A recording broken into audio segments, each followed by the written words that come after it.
कुछ लोग समाज को जाति में, धर्म में, भाषा में, ऊंच और नीच में, स्त्री और पुरुष में, गांव और शहर में न जाने किस प्रकार से टुकड़े टुकड़े टुकड़े में बांटने की साजिश चल रही है। जरूरी है कि देश विरोधियों की इस चेष्टा को हम उसकी गंभीरता को समझे। हमें सबने मिलकर के ऐसे कारनामों को पराजित करना ही होगा।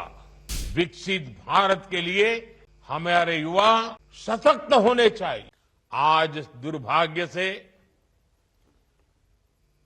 निहित स्वार्थ के लिए, छोटी समझ के कारण भारत के उज्जवल भविष्य के महत्वाकांक्षी उद्देश्यों को भूल करके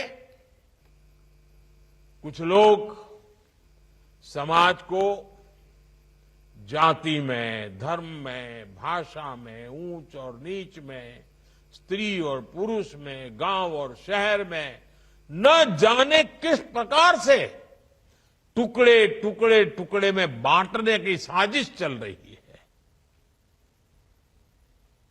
जरूरी है कि देश विरोधियों की इस चेष्टा को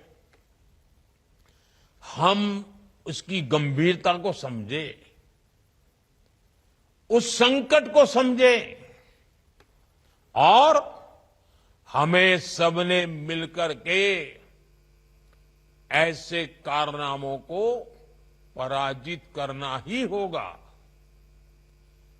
हमें मिलकर के नाकाम करना होगा। साथियों, भगवान श्री स्वामीनारायण ने हमें बताया है कि बड़े लक्ष्य कठोर तप से हासिल होते हैं। उन्होंने हमें बताया, राष्ट्र को निर्णायक दिशा दिखाने की क्षमता युवा मन में होती है।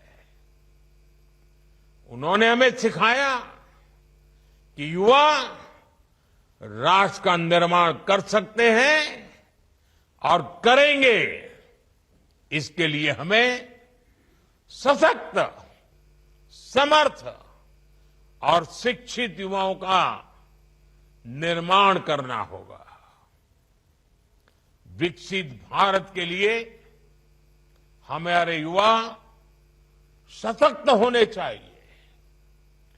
स्किल्ड युवा हमारी सबसे बड़ी ताकत बनेंगे। हमारे युवाओं की ग्लोबल डिमांड और बढ़ने वाली है। आज मैं विश्व के जिन जिन नेताओं से मिलता हूं,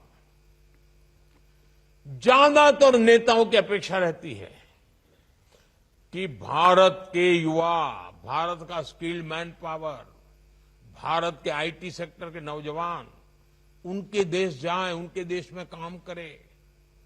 पूरा विश्व भारत के युवाओं के सामर्थ्य से आकर्षित है।